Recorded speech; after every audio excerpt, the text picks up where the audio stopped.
সুপ্রিয় দর্শক, দেশে বিদেশে যেখান থেকেই দেখছেন সমসাময়িক গুরুত্বপূর্ণ বিষয় নিয়ে এনটিভির নিয়মিত আয়োজন এই সময়ে আপনাদের সবাইকে স্বাগত জানাচ্ছি।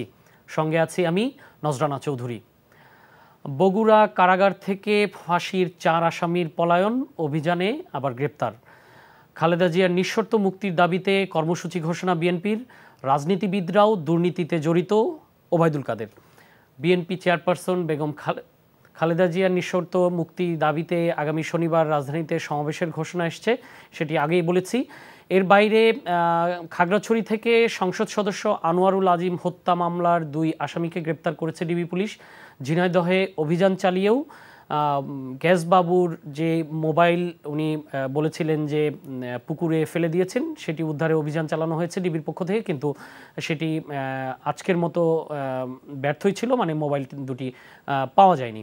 তো এসব বিষয় ছাড়াও সমসাময়িক আরও কিছু বিষয় নিয়ে আলোচনা করতে আজ আমাদের স্টুডিওতে উপস্থিত আছেন আওয়ামী লীগ নেতা রিয়াজুল কবির কাউসার এবং বিএনপির প্রশিক্ষণ বিষয়ক সম্পাদক এবিএম মোশাররফ হোসেন। আপনাদের দুজনকেই স্বাগত জানাচ্ছি। তো প্রথমে আপনারা দুজনেই যেহেতু রাজনীতির মানুষ, তো আমি প্রথমে রাজনীতি দিয়ে শুরু করতে চাই যে বিএনপি কিন্তু বেশ কিছুদিন পরে গ্যাপ দিয়ে একটি রাজনৈতিক কর্মসূচি ঘোষণা করেছে তাদের চেয়ারপারসন বেগম খালেদা জিয়ার নিঃশর্ত মুক্তির দাবিতে 3 দিনের কর্মসূচি, এবং ঢাকায় শনিবার একটি সমাবেশের ডাক দিয়েছে।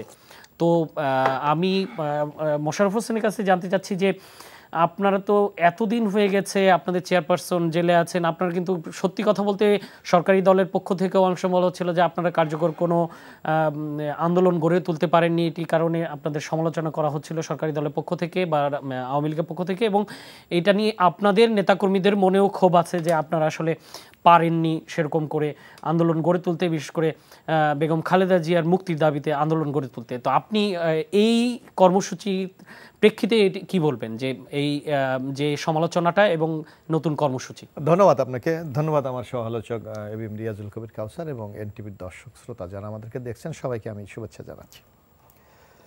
আমরা বেগম খালেদা জিয়ার জন্য আন্দোলন করিনি, এই কথাটা কিন্তু তথ্য নির্ভর নয়। আপনারা জানেন যে আমরা দীর্ঘদিন ধরে বেগম খালেদার জন্য সমাবেশ করেছি, সারা বাংলাদেশে বিক্ষোভ মিছিল করেছি, আন্দোলন করেছি, অবস্থান ধর্মঘট করেছি, এবং এই আন্দোলন সংগ্রাম করতে গিয়ে আমাদের অসংখ্য নেতাকর্মী কারাগারেও কিন্তু আমরা গিয়েছি।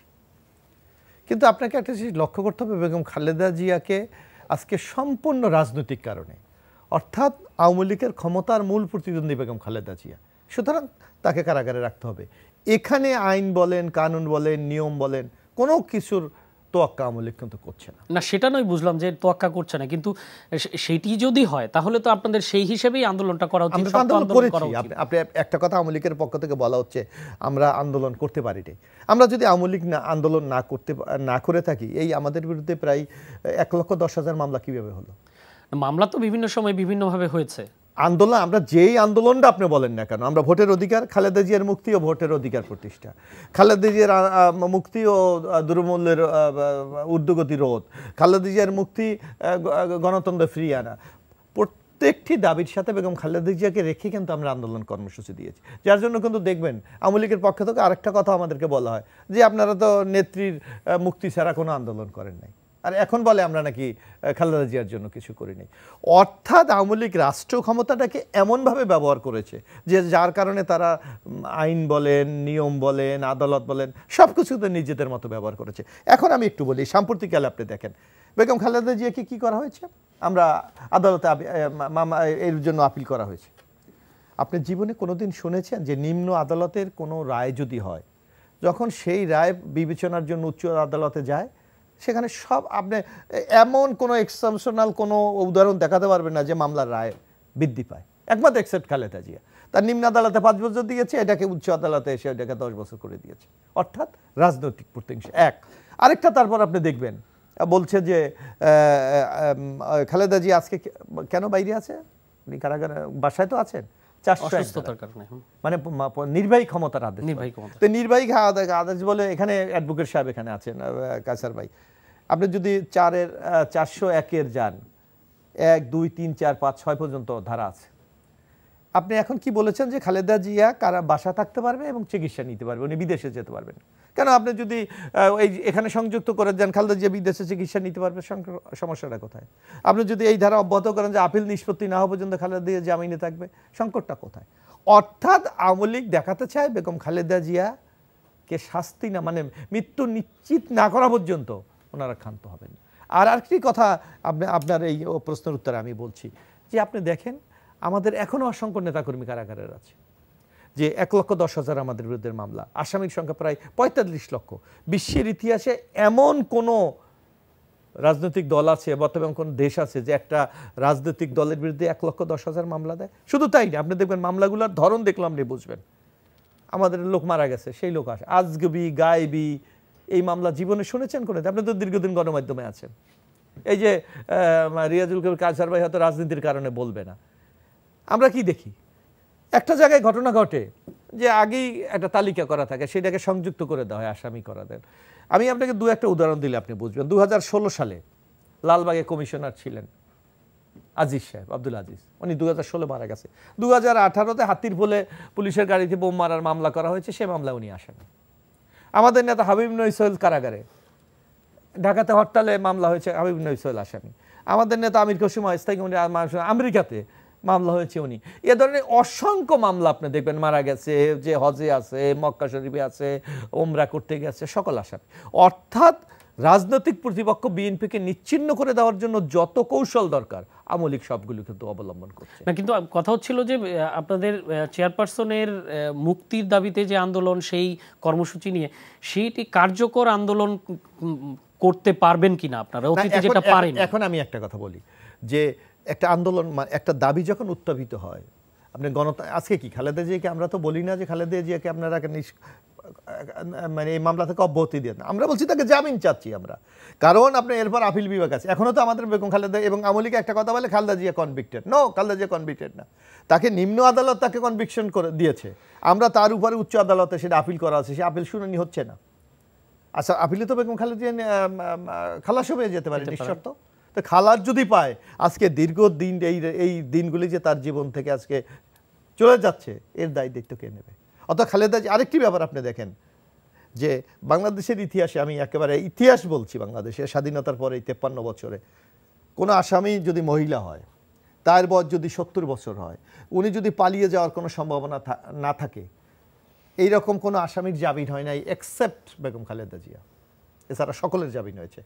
এই তিনটা শর্ত যেটা আমাদের বিচার বিভাগে বিবেচনা করে, ওনার মহিলা জামিন পেতে পারে। আমি এই বিষয়ে আপনার কাছে পরে আসব। আমরা একটু, উনি পালিয়ে যাবেন না, উনি একটা দলের প্রধান, বাংলাদেশের সাবেক প্রধান, হ্যাঁ সেটা আমরা জানি, হবে না। তাহলে কেন জামিন দেওয়া হচ্ছে না? অর্থাৎ রাজনৈতিক প্রতিহিংসা। বেগম খালেদা জিয়াকে এভাবে কারাগারে রেখে তিলে তিলে চিকিৎসাবিহীন। ও আরেকটি ব্যাপার, আপনি আমাদের সংবিধান, আমার তো মৌলিক যে 5টি অধিকার, সেই অধিকারটা আমাকে, চিকিৎসার অধিকার আমাকে দিয়েছে। তো আজকে আপনি রাষ্ট্রীয় ক্ষমতা থেকে জোর করে আমাকে চিকিৎসার সুযোগ দেবেন না, তাই আমার মূল যে ফান্ডামেন্টাল রাইট, সেটাকে কিন্তু আপনি ভায়োলেশন করছেন। একদিন আপনি মনে করেন আওয়ামী লীগ, কিন্তু নির্বাহী ক্ষমতা বলে তো তাকে বাসায় থাকতে দেওয়া হয়েছে, এটাও তো এক ধরনের সরকারের পক্ষ থেকেই দেওয়া হয়েছে। এটা কখন দিয়েছে? আপনি দেখবেন যখন করোনার কালীন সময় যে বাংলাদেশে একটা তখন মহামারীর আকার ধারণ করেছে, সরকার এই রিস্কটা নিতে চায়নি, যার জন্য খুব কৌশলে তাকে নির্বাহী আদেশের বলে বাসায় থাকতে দিয়েছে। আমরা একটু পরে আপনার কাছে আবার ফিরবো। আমরা রিয়াজুল কবির কাউসারের কাছে জানতে চাই যে বিএনপির যে এই আন্দোলন কর্মসূচি ঘোষণা হলো, তো আমরা গত 2 বছরে দেখেছি বিএনপি যখনই কোনো রাজনৈতিক কর্মসূচি ঘোষণা করে, পাশাপাশি একই দিন আওয়ামী লীগের পক্ষ থেকেও এক ধরনের কর্মসূচি আসে, সেটি শান্তি ও উন্নয়ন সমাবেশের নামে। তো এটি কেন করা হয় আওয়ামী লীগের পক্ষ থেকে, একটু বলবেন কি? এখন জন্ম সনদ দিয়ে খোলো বিকাশ স্টুডেন্ট অ্যাকাউন্ট, নিজের বিকাশ নিজে কর। ধন্যবাদ আপনাকে, ধন্যবাদ সমালোচক মোশাররফ হোসেন, এনটিভি যারা দেখছেন। হ্যাঁ, আপনি বললেন যে বিএনপি দীর্ঘদিন পর একটা আন্দোলনের ঘোষণা দিয়েছে। সেটা কি? বেগম খালেদা জিয়ার মুক্তির আন্দোলনের ঘোষণা। আর আমরা বলি কি, এটা খুব দুঃখজনক যে খালেদা জিয়ার মুক্তি বা স্বাস্থ্য নিয়ে ওরা আন্দোলন ইস্যু তৈরি করতে চায়। কারণ ওনার বয়সজনিত কিছু সমস্যা আছে, এই বয়সে সবার হয়। আর মোশাররফ ভাই যেটা বললেন যে করোনার সময় ওনাকে ছেড়ে দেওয়া হয়েছে, ওনার পরিবার থেকে আহ্বান করা হয়েছে, তাহলে তো 6 মাস 1 বছর পরে আবার ওনার আবার ফিরে ফিরে দেওয়া 6 মাস পর পর রিনিউ হচ্ছে তো এটা। 6বার রিনিউ হয়ে গেছে তো, তাহলে আপনি কি বলবেন? উনি তো মুক্ত, এবং উনি জেলখানায় থাকা অবস্থায় চিকিৎসা করাতে পারতেন কেন্দ্রীয় জেলের হাসপাতাল এবং বঙ্গবন্ধু শেখ মুজিব বিশ্ববিদ্যালয়ে। এখন কিন্তু উনি আর ওনার পরিবার, ওনার দলের পক্ষ থেকে যেসব জায়গায় যাওয়ার সেখানে চিকিৎসা করাচ্ছেন, এবং আজ পর্যন্ত কোনো অভিযোগ আসে নাই সরকারের পক্ষ থেকে তাকে কোনো রকম বাধা দেওয়া হচ্ছে বা কোনো বিরূপ অবস্থার সৃষ্টি উনি হয়েছেন। দুঃখজনক কি, বেগম খালেদা জিয়া প্রায়ই অসুস্থ হন, হঠাৎ স্বাভাবিক, অস্বাভাবিক কিছু না, বয়স অনেক, যেহেতু অনেকগুলো সমস্যা ওনার আছে। যখনই উনি হাসপাতালে যান তখন আমরা একটা প্রেস রিলিজ বা বক্তব্য শুনি উনি জীবন মৃত্যুর সন্ধিক্ষণে। যেমন আমি অন্যভাবে বলছি না বিষয়টা, আমি ওইবার চিন্তিত ছিলাম, পেসমেকার লাগানো হয়েছে, করা হয়েছে, এটা একটা মানুষের জন্য খুব বাজে সময়।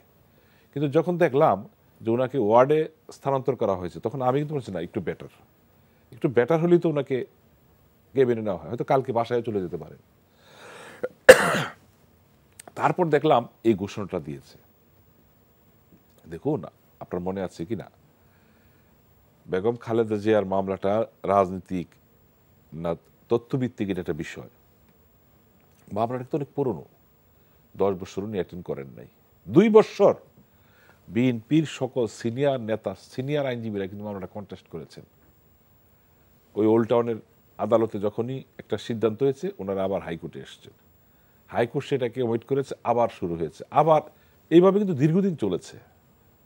অর্থাৎ শীর্ষ পর্যায়ে সকল আইনজীবীরা কিন্তু এই মামলাটা কন্টেস্ট করেছেন, রায় হয়েছে। তখন যদি বলা হয় এটা রাজনৈতিক সিদ্ধান্ত, যাক ওইদিকে আমি যাচ্ছি না। দেখুন, আপনার মনে আছে কিনা, এখনো যেটা বলা হচ্ছে ওনার চিকিৎসার জন্য বাইরে যেতে দেওয়া হচ্ছে না কিনা। ওনার জামিনটা কিন্তু সর্বোচ্চ আদালতে পেন্ডিং, অ্যাপিলেট ডিভিশনে। অ্যাপিলেট ডিভিশন, যেহেতু আমি কোর্টে ছিলাম, একটা তদন্ত রিপোর্ট করেছিল যে রুগীর কি অবস্থা এবং ওনার চিকিৎসা বঙ্গবন্ধু মেডিকেল কলেজে সম্ভব কিনা একটা রিপোর্ট দেওয়ার জন্য। এবং ওই কমিটিতে বেগম খালেদা জিয়ার ব্যক্তিগত কয়েকজন চিকিৎসক ছিলেন 11 জনের মধ্যে। ওনারা রিপোর্ট দিয়েছিলেন যে ওনার চিকিৎসা এখানে হতে পারে, তবে কিছু মেডিসিন বাইরে থেকে আনতে হবে, এটা রুগীর পারমিশন লাগবে, মানে যিনি নিবেন ওনার দরকার লাগবে। এই অভিমত দিয়ে ছেড়ে দেওয়া হলো। এরপরে গত প্রায় 3 বছর ওনারা কিন্তু আর কোর্টে যান নাই। আমাদের বক্তব্য হলো 3 বছরে হয়তো ওনার স্বাস্থ্যের অনেক অবনতি হয়েছে, এটা কোর্টকে জানানো যেত, কোর্ট বিবেচনা আনতে পারত, সেটাও কিন্তু করেন নাই। এখানে আমরা বলি কি, এত ইস্যু থাকতে আপনারা এই খালেদাকে ইস্যু করার জন্য কি ওনাকে এই অবস্থায় রেখেছেন, ফেস করতে চাচ্ছেন না, তাই না? দেখুন, 2022 সালের ঘটনার 24 সালের ঘটনা তো এক না, ওনার বয়স বেড়েছে, সমস্যা বেড়েছে। তা আমরা মনে করি কি, এটাকে নিয়ে করা যে রাজনীতি করতে চায়, যেমন 29 স্পেসিফিক বলেছেন বেগম খালেদা জিয়ার মুক্তির দাবিতে গণসমাবেশ এবং 30 তারিখ পর্যন্ত দেশব্যাপী। আপনার মনে আছে যে ওনার যদি রায় হয়, বিএনপি কিন্তু মিছিল আকারে ওনাকে জেলখানায় একটা সমালোচনা আছে, একটা বিশাল মিছিল নিয়ে যে সবাই মিলে ওনাকে জেলখানায় দিয়ে আসছি। ওনার মুক্তির ব্যাপারে কি আমরা সেই মিছিলটা দেখেছি?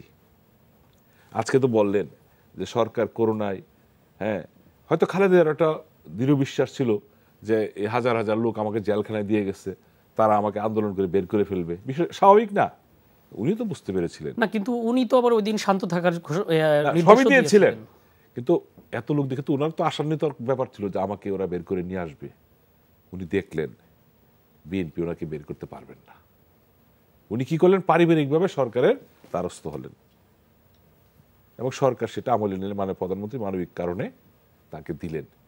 সেখানে কিন্তু বাইরে যাওয়ার কোনো, এবং দেখছেন 6 মাস পর এটা বৃদ্ধি পাচ্ছে, কেন রোগ বালাই তো আমাদেরও হচ্ছে কিছু কিছু, ওনার হওয়া অতি স্বাভাবিক, বয়স অনেকগুলো কন্টিনিউশন ছিল রোগের। কিন্তু আমরা কি দেখি, উনি হাসপাতালে গেলে একটা ইস্যু তৈরি করার চেষ্টা করেন। এবং আমি যেটা আগে বলেছিলাম, সরকার তো পারতো 2বার 3বার দিয়ে ওনাকে আবার জেলখানায় পাঠাতে পারতো না, সেটা কি করেছেন? না, করেন নাই, এখনো কন্টিনিউ আছেন। তা আমরা চাই কি, আমরা আওয়ামী লীগ মাননীয় প্রধানমন্ত্রী শেখ হাসিনার নেতৃত্বে প্রায় 16 বছর রাষ্ট্রীয় ক্ষমতায় আছি, আপনারা উইদাউট খালেদা জিয়া আসেন না, আন্দোলন করেন না, ইস্যু তৈরি করেন না। এটাও বলি আমি, লক্ষ্য করে দেখবেন, যেহেতু আপনি বিট করেন, এই 16 বছরে বিএনপি অনেকগুলো আন্দোলনের ঘোষণা দিয়েছে, 1 দফা, 10 দফা, 27 দফা, রাষ্ট্র রক্ষা, এবং আওয়ামী লীগকেও রক্ষা করতে চায়, বা আওয়ামী লীগরা এখন যেসব বিশেষণে বিশেষিত করেন, হ্যাঁ, যে আমরা বুঝি একটা সামরিক সরকার থেকে আসছি বা একটা হঠাৎ করে এসে ক্ষমতায় আসছি। আওয়ামী লীগ তো কিছুদিন আগে 75 বছর পূর্তি করলো, এবং আওয়ামী লীগের পুরো সময়টাই কিন্তু আন্দোলনের মধ্যে দিয়ে, ক্ষমতা তো কিছুদিন, 75-এর পরে 3.5 বছর, এই সব মিলে 21 বছর, এই তো ক্ষমতা 53 বছরের মধ্যে। আর পাকিস্তান আমরা তো পুরাটাই বাইরে ছিলাম, তাই না? বঙ্গবন্ধু ক্ষমতা থেকে চলে গেছিল যে না, আমি মন্ত্রী ক্ষমতায় থাকতে চাই না, আমি এই পূর্ব পাকিস্তানের জন্য কাজ করতে চাই। সেটার ফসলই তো 70-এর নির্বাচন, 75-এর মধ্যে 25 বছরও হয় নাই এখনো রাষ্ট্রীয় ক্ষমতায়। এটা হয় নাই। তাহলে কি দাঁড়ালো বিষয়টা? রাজপথে তো ছিলাম। বিশেষ করে আমরা যখন বিশ্ববিদ্যালয়ের ছাত্র ছিলাম, আমরা তো ফিট ফর অপোজিশন। আমরা 80 সালে দেখলাম জিয়া রহমান, 81 সাল, 82 এরশাদ আসলো, 9 বছর ক্যাম্পাসে ছিলাম, পাশ করছি 11 বছরে। এটা তো আমরা দেখছি, তো আমরা শেখ হাসিনার নেতৃত্বে আওয়ামী লীগ রাস্তায় ছিল, এবং আমরা তো বলি যে দুইটা জিনিস আমরা আদায় করতে পেরেছিলাম, ভোটের অধিকার, ভাতের অধিকার। এখন যে যেভাবে বলুক না কেন, নিজের ব্যর্থতাকে অন্যের উপর চালাই দেওয়া তো ঠিক না। আপনি যে কথাটা জানতে চাচ্ছিলাম, এবং আরেকটা কথা বলেন যে ওনাদের বন্দি সংখ্যা 1,10,000, 1,20,000, মাঝে মাঝে কেউ 50 লক্ষ বলেন। এই সংখ্যাটাও কিন্তু খুব বিরাটের সংখ্যা, তাই না? এটা বলে আপনারা কি সিম্পিতে নিতে চান? আর যদি এত সংখ্যক থেকে থাকে, তাহলে তো বাংলাদেশে যে কোনো আন্দোলন জমে উঠতো। কারণ আমি জেলে থাকলে আমার সাথে অনুসারী 10টা লোক আছে, তো সে তো জ্বলে উঠতো। কারণ আমি একা রাজনীতি করি না, আমার একটা সঙ্গভঙ্গ আছে না। কিন্তু এটা গভর্নমেন্ট থেকে বারবার বা আপনাদের দল থেকে বারবার এটাকে কিন্তু ওনাদের কাছ থেকে জানতে চাওয়া হয় যে সুনির্দিষ্ট তথ্য প্রমাণ দেওয়ার জন্য মামলার বিষয়ে। কিন্তু সরকারেরও তো এক ধরনের, সরকারও তো দেখাতে পারে যে না, এত মামলা না।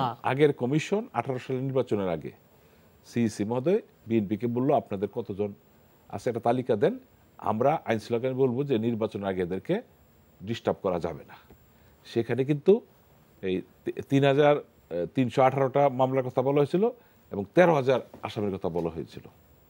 এবং সিইসি কিন্তু একটা দিয়েছিল যে না, এদেরকে যদি সুনির্দিষ্ট কোনো অভিযোগ না থাকে বা ক্রিমিনাল কেসে না থাকে, তাদেরকে বিরক্ত করা যাবে না। তো এটা তো একটা উদ্যোগ নিয়েছে। কিন্তু এখন যদি বলেন যে 1 লক্ষ লোক আছে আমাদের বাংলাদেশে, জেলখানার মানে ধারণ ক্ষমতা 62 থেকে 82,000 ভেরি করে। এটাতে 1.25 লাখে চলে যায় নাই কখনো, 90,000ও যায় নাই। তার মানে কি এর মধ্যে থাকছে? কারণ প্রতিদিন তো তালিকা চলে আসছে, আজকে কতজন বেরোলো, কতজন ঢুকলো, তার মানে ফিগার চলে আসে। যখনই এটা খুব বলতেন ওনারা, তখন আমরা মিলাতাম যে কত বেরি করতেছে। এখানে তো 20,000 25,000 একদিন ঢুকে যায় নাই। একটা ছোট্ট বিষয় রিয়াজুল কবির কাউসার, আমরা একটু পরে আমরা মোশাররফের কাছে, আমি জাস্ট আমার কৌতূহল থেকে জানতে চাই যে বাংলাদেশে তো প্রধান রাজনৈতিক দল আসলে দুটো, আওয়ামী লীগ এবং বিএনপি। তো এদের মধ্যে এক ধরনের তুলনা আসবে, আপনারাও করেন, আমরাও করি, জনগণও করে। তো একটা আপনাদের নেত্রী এতদিন ধরে জেলে আছেন, কারাবন্দী আছেন, আপনারা তার দাবির জন্য আন্দোলন করছেন এবং নতুন কর্মসূচি ঘোষণা করছেন। কিন্তু শুরুতেই বলেছিলাম যে সেটি কতটুকু কার্যকর হয়েছে আন্দোলনটা, সেটা তো ফলাফলই দেখা যাচ্ছে। কিন্তু দেখেন 2007-এ যদি যাই আমরা, যখন বর্তমান প্রধানমন্ত্রী আওয়ামী লীগ সভানেত্রী শেখ হাসিনা গ্রেফতার হন এবং পরবর্তীতে BNP chairperson Begum Khaleda Xiao গ্রেফতার হয়েছিলেন, তো আওয়ামী লীগের পক্ষ থেকে মাত্র বোধহয় 15 দিনের মধ্যে ঢাকা শহর 25 লক্ষ স্বাক্ষর সংগ্রহ করা হয়েছিল এর প্রতিবাদে, তাকে মুক্তি দিতে হবে। সেই গণস্বাক্ষর ছিল ও একটা অভিযান ছিল, সেখান থেকে 25 লক্ষ স্বাক্ষর জোগাড় করা হয়েছিল। এরকম কোনো কর্মসূচিও আপনাদের কাছ থেকে দেখলাম না, যদিও জিনিসটা প্রতীকী, তারপরে তো এটা এক ধরনের মেসেজ ক্যারি করে সর্বব্যাপী। তো সেই রকম কোনো কর্মসূচিও আপনাদের পক্ষ থেকে দেখা যাচ্ছে? আপনি মানে তথ্য তো একটু ঘাটতি আছে। আপনি নিশ্চয়ই মনে আছে, আমরা এই ধরনের অসংখ্য কর্মসূচি পালন করেছি। এই স্বাক্ষর সংগ্রহ করা, মানববন্ধন, আমরা ঢাকা শহরে গাবতলী থেকে শুরু করে যাত্রাবাড়ি পর্যন্ত করেছি। আমরা টেকনাফ থেকে এই থেকে পঞ্চগড় থেকে শুরু করে কক্সবাজার পর্যন্ত আমরা কিন্তু মানববন্ধন করেছি। আপনাকে মানে এই জিনিসটা বিবেচনা করতে হবে, একটা সরকার যদি গণতান্ত্রিক হয়, একটা সরকার যদি গণতান্ত্রিক চেতনা লালন করে, তাহলে তার কাছে এগুলি কার্যকরী হবে, নাহলে হবে। এখানে কায়সার সাহেব বলেছেন যে কত লোক গ্রেপ্তার হয়েছে। আমি আপনাকে একটা, এই যে অন্যটা বাদ দেন আপনি, এই যে দ্বাদশ জাতীয় সংসদ নির্বাচন হলো, আমরা তো বলি, আমাদের বক্তব্য নয় তো ওনারা তো বিশ্বাস করে না, ওনারা তো কাউন্টার দেন।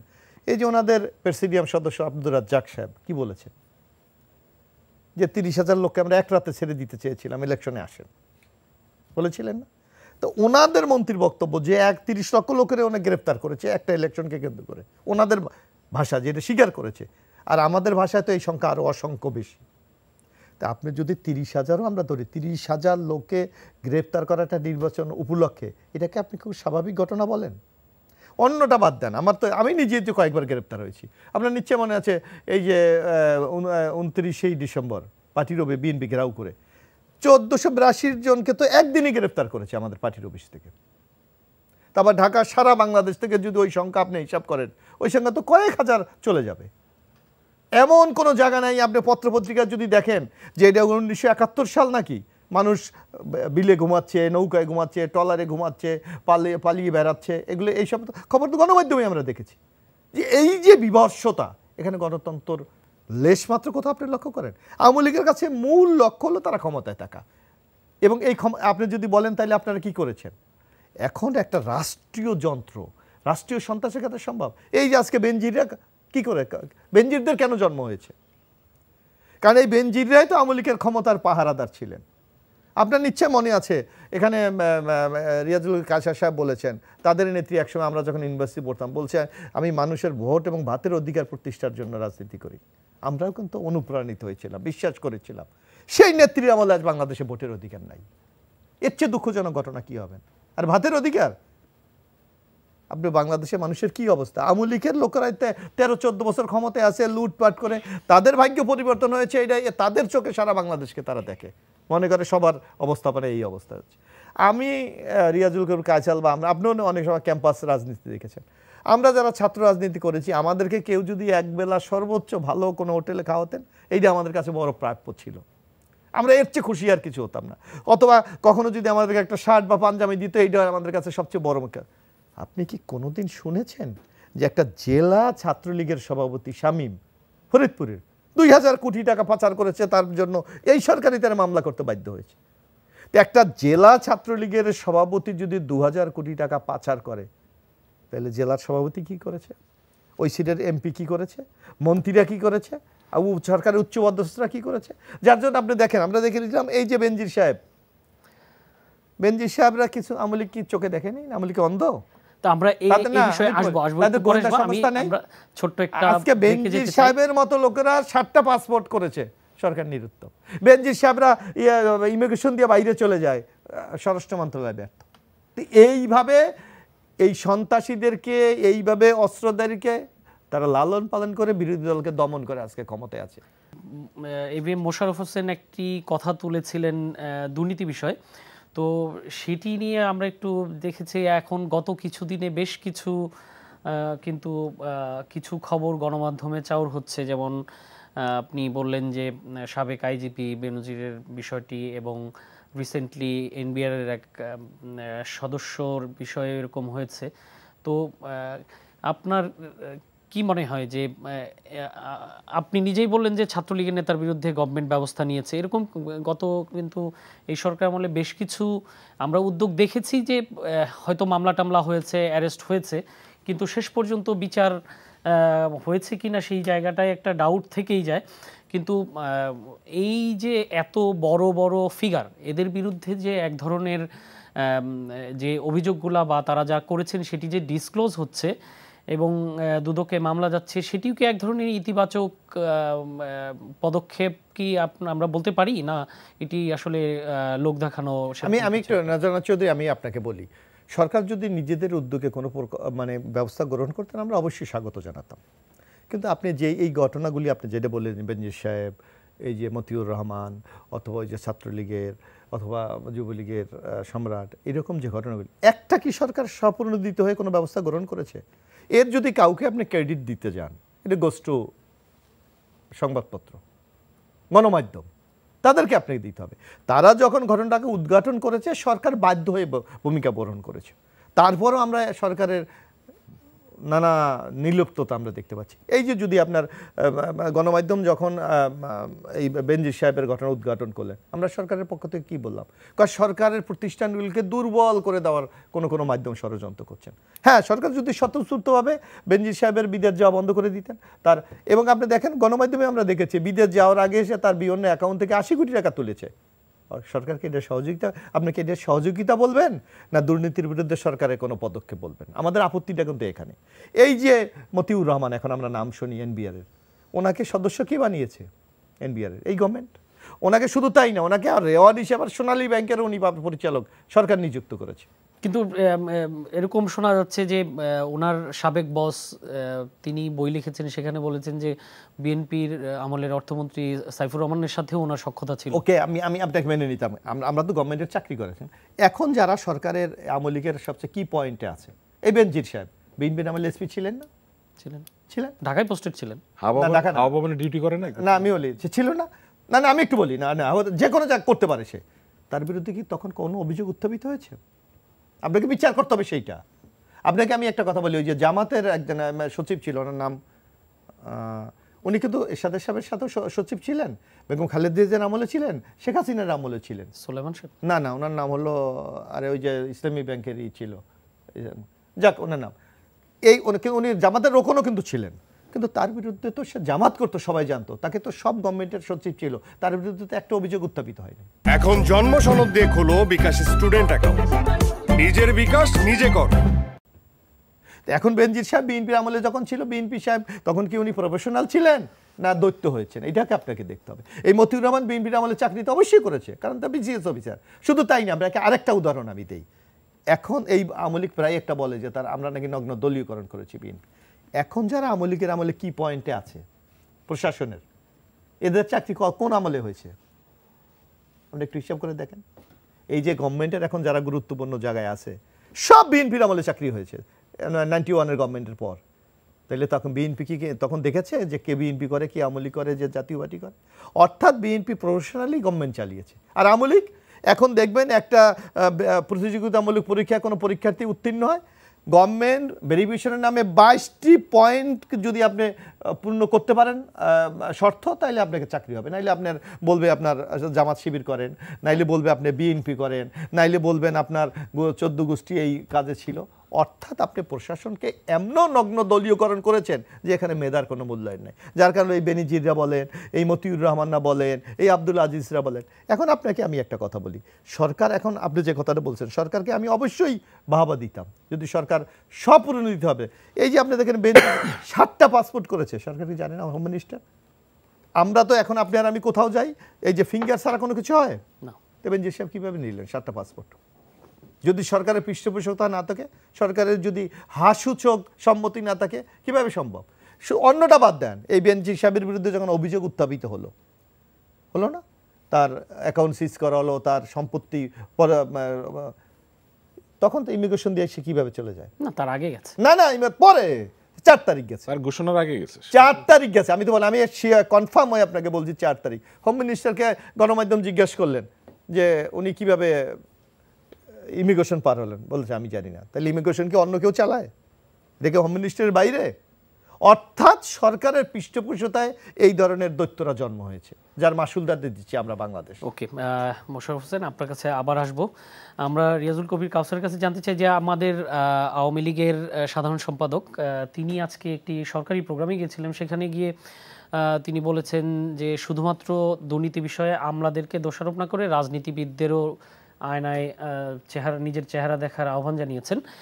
তো এর একটা ব্যাকগ্রাউন্ড আছে যে গত কয়েকদিনে সংসদে কিন্তু বেশ আলোচনা হচ্ছে এই যাদের বিরুদ্ধে অভিযোগ উঠছে, এবং সরকারি দলের সংসদ সদস্যরাও এই বিষয়ে সমালোচনায় মুখর সংসদে। তো আপনি আসলে ওবায়দুল কাদেরকে বোঝাতে চাচ্ছেন? রাজনীতিবিদদেরকে, নিজ দলের রাজনীতিবিদ, না সামগ্রিকভাবে সব দলের কথাই বলছেন? বা তিনি কেন আমলাদেরকে শুধুমাত্র আমলাদেরকে কি সেভ করতে চাচ্ছেন? এরকম দুর্নীতিবাজি, সেটা 1 লাখ টাকার হোক আর 100 লাখ কোটি টাকার হোক, এটা বুঝতে হবে। আরেকটা ব্যাপার হলো, ক্ষমতায় থেকে মোশাররফ ভাই যেভাবে বলেন আমাদের লোক, সব তো আমাদের লোক, আমাদের লোকের বিরুদ্ধে ব্যবস্থা নেওয়া, এটা 53 বছরের কোনো সরকার আমলে হয়েছে? সরকার বাধা দিচ্ছে কোথায়? আমাদের এক জেলার সেক্রেটারি, ছাত্রলীগের সেক্রেটারি অভিযোগ, আর 2-4-5টা জেলার সেক্রেটারি কথা বলতে পারবেন সে করেছে? একটা জেলা হওয়া মানে তো 64 জেলা হওয়া না। আপনারা বলতে পারবেন, রসিয়ে কষিয়ে বলতে পারবেন, তাকে আইনের আওতায় আনা হয়েছে না, সে বিচারের পর্যায়ে আছে না? আমরা করেছি। ইদানিং যেটা হচ্ছে দেখুন, যেভাবে বলেন পত্রিকার মাধ্যমে আসুক, যেমন রাজস্ব কর্মকর্তা মতিউর, ওর ব্যাপারে কিন্তু দুর্নীতি কমিশন 4 তারিখই ব্যবস্থা নিয়েছে তদন্তের জন্য।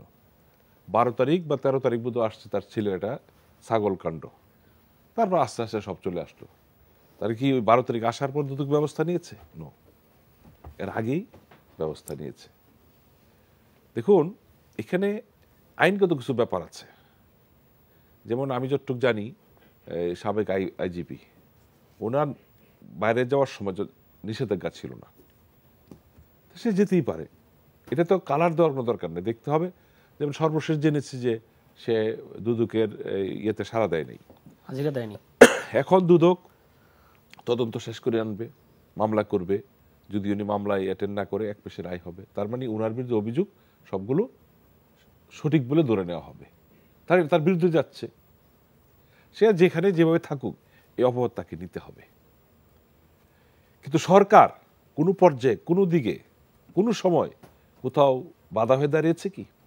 আর দেখুন, একটা কথা বলে, সরকার অনেকের বিরুদ্ধে ব্যবস্থা নেয় না। ব্যবস্থাটা কি সরকার নেবে? নো, দুদক। কেন, আপনি এনবিআর এর কোনো ব্যাপারে যদি বৈধ হন, সেটাও কিন্তু দুদক চ্যালেঞ্জ করতে পারে। কেন, এনবিআর এ বৈধ হওয়া, দুদকে বৈধ হওয়া এক না কিন্তু।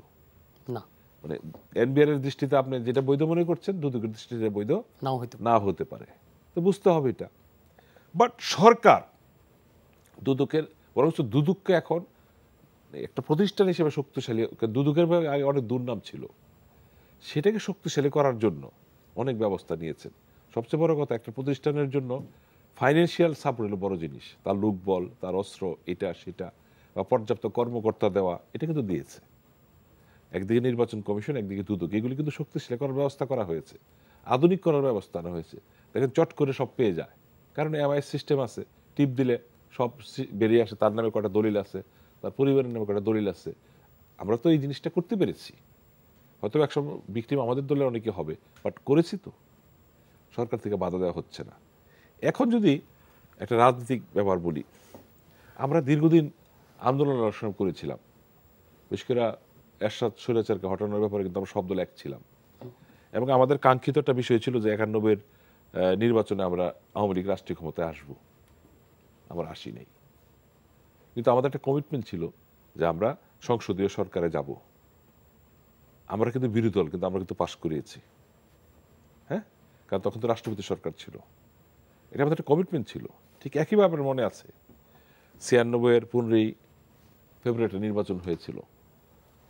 আমরা বাধ্য করেছিলাম যে তত্ত্বাবধায়ক সরকার আনতে হবে, এবং অতি অল্প সময়ের মধ্যে নির্বাচন, 3 মাসের মধ্যে নির্বাচন হয়েছে। 15ই ফেব্রুয়ারি আর 12ই জুন একটা নির্বাচন হয়েছে, অল্প সময়ের মধ্যে। দেখেন, এই তত্ত্বাবধায়ক সরকার আমার আন্দোলনের ফসল।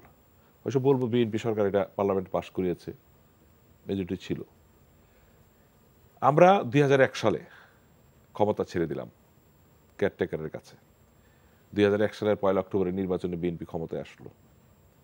5 বছর পরে যখন কেয়ারটেকার হবে, আমরা কি চিত্র দেখলাম? কাকে করার জন্য এটাকে কি করা হলো? 17 কোটি লোকের দেশে রাষ্ট্রপতিকে কেয়ারটেকার চিফ বানানো হলো। 3 মাসের কেয়ারটেকার 2 বছর রইল। কি চিত্র দেখলাম? এই যে বিতর্ক করা, দেখুন কোন সরকারের অধীনে নির্বাচন হবে সেটা বিষয় না। আমরা পার্শ্ববর্তী ভারতে একটা নির্বাচন দেখলাম। এই নির্বাচন জনগণ কিন্তু একটা রায় দিয়েছে, যেটা বিরোধীদের প্রত্যাশা ছিল না, রায় পেয়েছে। আপনারা যদি মনে করেন আপনাদের অবস্থান সারা বাংলাদেশে সুদৃঢ়, তার নির্বাচনের পথে হাঁটছেন না কেন? কেউ কিন্তু ক্ষমতার গ্যারান্টি কেউ দিতে পারে না। আমরা 91 তো পারি নাই। আমরা তো গ্যারান্টেড ছিলাম 91 সালে রাষ্ট্রীয় ক্ষমতায় যাব। আওয়ামী লীগ গিয়েছে কি? যায়নি। আমি মনে করি যে আপনারা জনগণ এবং ভোটারদের পাশে দাঁড়ান। ওই যে আন্দোলনের ঘোষণা দিয়েছেন, আন্দোলন তো করেছেন 16 বছর। আর কি আন্দোলন করবেন? 28-29 সালে যে নির্বাচন হবে সেই নির্বাচনকে সামনে রেখে দেখেন জনগণ আপনাদের পাশে আসে কিনা, সেদিকে আগান। কেন ক্ষমতায় যেতে গেলে আপনাদেরকে রিকোয়েস্ট করে কেউ নির্বাচন আনবে না, কেউ ক্ষমতায় বসিয়ে দেবে না। আর যদি মনে করেন যে 75 পরবর্তী অবস্থা, 82 সালে এরশাদ সাহেবের অবস্থা ঘোষণা দিয়ে চলে আসবেন, আমার মনে হয় বিশ্ব যে প্রেক্ষাপট, এই প্রেক্ষাপটে এটার কোনো সুযোগ নেই। কারণ এক সরকার গেলে আরেক সরকার আসবে, আরেক দল আসবে, এটা বাস্তবতা। কিন্তু ওইভাবে ঘোষণা দেওয়ার সুযোগ নেই। সেই ক্ষেত্রে আপনাকে, কেন নির্বাচনটা হবে 300 আসনে, 42,000 ভোট কেন্দ্রে, 2.5 লক্ষ বুথে, বাংলাদেশে 500 উপজেলা আছে, প্রায় 5,000 ইউপি আছে, সেখানে আপনার অবস্থাটা কি? আমরা বলি কেন এই আওয়ামী লীগ সরকার জনতা শেখ হাসিনার নেতৃত্বে মানুষের যে মৌলিক অধিকার বাস্তবায়ন করতে পেরেছে, অন্ন, বস্ত্র, বাসস্থান, স্বাস্থ্য, শিক্ষা, রাস্তা, কমিউনিকেশন, বিদ্যুৎ এনশিওর করতে পেরেছে। আজকে শতভাগ বিদ্যুৎ হয়েছে। গ্রামের এমন কোনো একটা প্রাইমারি স্কুল যেটা পাকা হয় নাই। আমরা কিন্তু দুচালা টিনের ঘরে অভ্যস্ত প্রাইমারি স্কুল, এখন বাংলাদেশে কোথাও এটা পাবেন না। এই যে অবকাঠামোগুলি করেছে, এটা তো একদিনে হয়নি, এটা সময় পেয়েছে বলে ধারাবাহিক হয়তো হয়েছে না। এটা বিএনপি সরকার ছিল, তারাও নিশ্চয়ই ছিল। দেখেন আমরা তো কমিউনিটি ক্লিনিক করেছিলাম, বিএনপি তো ক্ষমতা বন্ধ করে দিয়েছিল। সেটা কি কারো ব্যক্তির জন্য? গ্রামের নিরীহ গরিব দুস্থ মহিলাদের জন্য এটা করা হয়েছিল, সেই মতো বাতিল করে দেওয়া হয়েছিল। দেখেন আমরা আগে একটা টার্ম ছিল মফস্বল শহর, আপনি শুনেন এখন মফস্বল শহর? এখন দিনাজপুর যেতেও 8 ঘন্টা লাগে, আগে 12, 14, 18 ঘন্টা লাগতো, ফেরেছিল কয়েকটা। এই যে বাস্তবতা। এখন মফস্বল শহর নাই, এখন হারিকেন মিউজিয়ামে আছে। হ্যাঁ, বিদ্যুৎ আসা যাওয়া করে, এটা হইতেই পারে, কারণ এটা পরিবহন পরিচালনার একটা বিষয় আছে। উৎপাদন করলে তো হবে না, আপনার খুঁটিয়ে চেঞ্জ করতে, তার চেঞ্জ করতে, প্রক্রিয়াটা চলছে। বা যেখানে বিদ্যুৎ নাই, তার নাই, সেখানে তো সোলার সিস্টেম বাংলাদেশে এখনো প্রায় 3,500 গ্রামের সোলার সিস্টেম। তার মানে কি বিকল্প ব্যবস্থা করা হয়েছে। এই যে বিষয়গুলো, এইগুলো কিন্তু বিষয়। আরেকটা জিনিস, আমি বাংলাদেশের নাগরিক, আমার জমি নাই, আমার পিতা নাই। এই যে গৃহহীন মানুষকে সরকার পর্যায়ক্রমে এই পিঠাটা দিয়ে যাচ্ছে দলিল সহ, সে কিন্তু মালিক। এই যে পদক্ষেপটা, এটা কিন্তু বিশ্বে নজিরবিহীন। আমরা হয়তো বহুতল ভবন করতে পারি নাই, কিন্তু আমরা কিন্তু একটা অবস্থান দিয়েছি। এই যে একটা স্বীকৃতি, আমি স্বাধীন দেশের নাগরিক, অবশ্যই, তাই না? তো ভালোটা ভালো বলবো, হ্যাঁ, এইগুলো বিবেচনায় আনতে হবে। শেখ হাসিনা এদের জন্য কিছু করেছেন, এদেরকে স্বীকৃতি দিয়েছেন। কিন্তু আমি যেটি একটু আগে জানতে চেয়েছিলাম রিয়াজুল কবির কাউসার, এই যে ওবায়দুল কাদের যেটি বললেন রাজনীতিবিদদের আয়নায় চেহারা দেখার বিষয়টি, এটি আসলে আমি তো বলেছি এটা ওভারঅল সবার জন্য, দুর্নীতি যারা করবেন সবাইকে দেখা উচিত। কারণ আমি বলছি তো, এই যে বেনজির সাহেবের কথাবার্তা আসছে, উনি কয়টা পাসপোর্ট করছেন, উনি কি দুর্নীতি করছেন কাউকে শেয়ার করে করেছেন, কার সাথে আলোচনা করে করেছেন? নো। বা আমি কোনো দুর্নীতি করলে কি আপনার সাথে আলাপ করে করবো? আলোচনা করে করেননি ডেফিনেটলি, কিন্তু 7টি পাসপোর্ট নিতে হলে এটা তো তার নিজের ডিপার্টমেন্টাল না, অন্য ডিপার্টমেন্টে যেতে হচ্ছে, সেই ডিপার্টমেন্ট তো জানে। ওই তখন ফিঙ্গারপ্রিন্ট ছিল না, ই পাসপোর্ট ছিল না, ই পাসপোর্ট ছিল না তখন। ই পাসপোর্ট চালু হয়েছে 3-4 বছর আগে, তখন একাধিক পাসপোর্ট নেওয়া যেত। কি কারণে নিয়েছেন তদন্তে বেরিয়ে আসবে এটা। বাট এই প্রক্রিয়াটা বা এই পদ্ধতিটা ঠিক হয়। উনি কখনই গভর্নমেন্ট পাসপোর্ট নেয়নি। না, এটা যদি বলেন না, আমার জানা মতে অনেক এমপিরা লাল পাসপোর্ট নেন নাই। আমি নাম বলবো, সৈয়দ আশরাফ সাহেব জীবনে কোনোদিন লাল পাসপোর্ট নেন নাই, উনি সবুজ পরে চলেছেন। ওনার বিরুদ্ধে কি বাংলাদেশে কেউ কোনো কথা বলতে পারবে? তাই না? তো এটা আপনি অন্যভাবে নেওয়ার কোনো সুযোগ নাই। উনি মনে করছেন না, আমি মানে পাবলিক রিপাবলিক আর হইলাম না, ব্যাপারটা তো তাই। তো এই দুর্নীতির আরেকটি খবর আমার কাছে আছে যে আজকে ডাক ও টেলিযোগাযোগ প্রতিমন্ত্রী নিজের মিনিস্ট্রির একটি দুর্নীতির কথা বলেছে। হ্যাঁ, উনি দুদকে নিজে অ্যাপ্লাই করেছেন। হ্যাঁ, এটা ভালো উদ্যোগ। ওনার মনে হয়েছে, যেমন কালকে দেখেছেন যে পদ্মা সেতুতে 1,500 কোটি টাকা উদ্ধৃত হয়েছে, টাকাটা ফেরত আসছে। আজকে 3টি মন্ত্রী বলেছেন আমার মনে হয়েছে বিল্ডিং করতে 51 কোটি টাকা দুর্নীতি হয়েছে, এবং উনি নিজে দুদককে আহ্বান করেছে আপনারা এটা তদন্ত করেন। কিন্তু ভালো উদ্যোগ নিয়েছেন উনি, হতেই পারে। বাট এখন তো বেরিয়ে আসবে কারা কারা করেছেন, কিভাবে হয়েছে, নিশ্চয়ই ব্যবস্থা নেওয়া হবে, কিন্তু শাস্তি হওয়ার বিষয়টা নিশ্চিত করা যায় না। এটা কখনো দেখা যায় না যে অমুকের শাস্তি হয়েছে। দেখা যায় না বলে দেখা যাবে না তা তো না। এখনকার যে সিস্টেম, আপনি ব্যাংকে কত টাকা রাখছেন এখন নিশ্চয়ই অ্যাক্টিভ দিলেই পাবেন, যেটা আগে চিন্তা করা যেত না। আপনি গ্রামের একটা ব্রাঞ্চে যদি টাকা রাখেন সেটা চলে আসবে। নির্বাচনের মধ্যে দেখেছেন কোন প্রার্থী কোথায় আসে, বাংলাদেশ ব্যাংকের রিপোর্টে চলে আসে। এটা সিস্টেম ডেভেলপ করা হয়েছে। সো আপনি ব্যাংকে টাকা রাখে বলতে পারবেন না আপনার টাকা নাই, এটা বেরিয়ে আসবেই।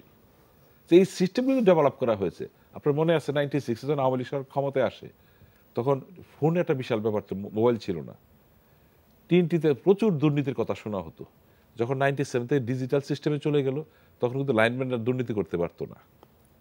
তার মানে কি, আপনি বক্তৃতা দিয়ে কাজ হবে না, সিস্টেম চেঞ্জ করেন। সিস্টেম চেঞ্জে লাইনম্যানরা ডিস্টার্ব করতে পারতো না, চাঁদা নিতে পারতো না, পয়সা নিতে পারতো না, কোথায় হাত দেবে সেটা জানে না। লাইনম্যান তো লাইন খুলে আগে লাগাইতো, কোনটার সাথে যাবে কোনটা যাবে না। যখন ডিজিটাল হলো তখন কিন্তু তার হাত বন্ধ হয়ে গেল। তা আমাদের অনেকগুলি বিষয় যে ডিজিটাল ফরম্যাটে চলে যাচ্ছে, এখন জমির আপনি ইচ্ছা করে জমি বিক্রি করতে পারবেন না, কেন আপনি টিপ দিলে আপনার খতিয়ান দাগ নাম্বার চলে আসবে, আপনার কটুক জমির মালিক, এর বাইরে বিক্রি করতে পারবেন না। আগে তো সাব রেজিস্ট্রার রাজি হলে দুই পক্ষই বেচা কেনা করতে পারতো, কিন্তু এখন এই যে জমির ব্যাপারে একটা মানে দীর্ঘদিন হলো একটা সিস্টেম চালু হতে যাচ্ছে, পুরোপুরি হয় নাই, বাট আন্ডার প্রসেস। আপনি আপনার কতটা সম্পত্তি আপনি বেড়ে আসবে এবং ওইটা দেখে আপনি বিক্রি করতে পারবেন, হস্তান্তর করতে পারবেন। আগে কিন্তু এই সিস্টেম ছিল না, আপনার ভাই বোন ফুফুর অংশ বিক্রি করে দিতে পারতেন, এখন কিন্তু সেই সুযোগটা নাই।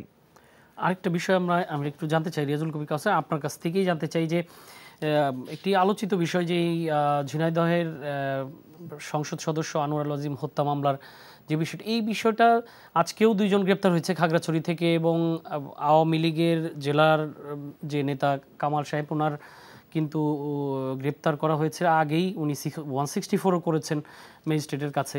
তো ওনার বয়ান মোতাবেকই কিন্তু ওনার মোবাইলগুলো উদ্ধারে আজকে অভিযান চালানো হয়েছে, পাওয়া যায়নি। তো এইটিতে যে আপনাদের দলের লোকজন, ইভেন জেলার সাধারণ সম্পাদককেও অ্যারেস্ট করা হয়েছে। আসলে বিষয়টা এইভাবে দেখেন, একটা হত্যাকাণ্ড হয়েছে, হত্যাকাণ্ডের সাথে কারা কারা জড়িত, এখানে দলের বিষয়টা ইম্পর্টেন্ট না। কিন্তু আপনার দলের জেলা কমিটির 2 জনকে গ্রেফতার করা হয়েছে। আমি বলতে চাই না, প্রথমত মামলাটা এখনো তদন্তাধীন দেশ এবং বিদেশে, এখনো ডেড বডি পাওয়া যায় নাই, মানে স্বীকৃত হয় নাই কোনটা তার ডেড বডি। এখন গোয়েন্দা সংস্থা, তদন্ত সংস্থা তদন্ত করতেই পারেন, এসে ওনারা একটা কনক্লুশনে আসবেন। আজকে যে 2 জনকে ধরে আনছেন, ওরা তো ওখানে একটা হিন্দু ইয়েতে ছিল, কি বলে মঠের মধ্যে ছিল, ও হিন্দু নাম নিয়ে ওখানে ছিল ওনারা। তো এদের কাছে তথ্য পাওয়া যাবে। এখন তো মানে বাংলাদেশ, কলকাতা, নেপাল 3 দেশের তথ্য মিলে এতটা বের করতে হবে, যদি ডেড বডির কোনো ক্লু পাওয়া যায়। সেই চেষ্টাটা করে, যে মোবাইল পেলে তো অনেক কিছু পাওয়া যেত। আমরা কিছুদিন একটা ডেড বডির ছবি দেখেছি, এটা তো মোবাইল থেকে আসছে, তো সেই মোবাইলগুলো রিকভারি করলে হয়তো পাওয়া যাবে। ওইটা তদন্তের বিষয়টা, আমি ওইটা ধরেন পুলিশের বিষয় তদন্ত হচ্ছে, সেটা ঠিক আছে, কিন্তু এই যে আপনাদের দলের লোকজনের নাম চলে আসা, প্রথম দিকে আমরা ভেবেছিলাম অন্য কানেকশন, দলের একটা নেতা, আমি এটা অবরোধ করলে কি আমার নাম আসলে দল দায়ী হবে, বা দলের লোককে করলে করা হবে না কেন? সেটা তো এখনো সাসপেক্টেড আসামি, এখনো তো হয় না যে আসামি, বিভিন্ন প্রক্রিয়া থেকে ক্রস কানেকশন থেকে ইয়ে করা হচ্ছে, তদন্তটা শেষ হোক। কিন্তু আপনি যে বলছেন দলের লোকরা জড়িয়ে ব্যবস্থা, তা না। একটা দলের নেতা অপরাধ করতেই পারে, যতক্ষণ প্রমাণিত না হয় ততক্ষণ তার অপরাধী বলবো না, তদন্ত চলছে, তদন্তে কোনো বাধা আসছে না, তার পরিবারের পক্ষ থেকে বলা হচ্ছে না যে না তদন্ত কাজ চলছে না, সব পর্যায়ে চলছে, এপার ওপার সব পর্যায়ে তদন্ত কাজটা চলছে। আমরা চাই সঠিক ঘটনা বেরিয়ে আসুক, কারণ এই ধরনের ঘটনা কারোই কাম্য নয়। একটা নির্বাচিত সাংসদ পাশের দেশে কীভাবে হত্যাকাণ্ডের শিকার হবে, এটা বেরিয়ে আসা উচিত। তো এবিএম মোশাররফ হোসেন, আপনার কাছে জানতে চাই যে এইটি কিন্তু বাংলাদেশে আসলে সাম্প্রতিককালের অন্যতম আলোচিত ঘটনা, এই আনোয়ারুল আজিম হত্যা। ওনার কিন্তু রাজনৈতিক জীবনটা দেখতেছি যে বেশ বৈচিত্র্যময় রাজনৈতিক জীবন। উনি শুরুর দিকে সরবরাহ করতেন, ছিলেন, তারপরে বিএনপি করতেন, তারপরে আওয়ামী লীগে এসছেন। তো আপনাদের সাথে পরিচয় ছিল কিনা যখন বিএনপি?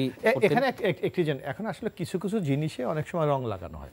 আপনি দেখেন, বিএনপি যখন ক্ষমতা ছিল 2001 থেকে 2006, তখন আমি যতটুকু দেখলাম উনি এই হত্যাকাণ্ডের পর যে 2007-এ ইন্টারপোলে ওনার মাধ্যমে প্রায় 39টি মামলার কারণে ইন্টারপোলে রেড অ্যালার্ট জারি করা হয়েছে।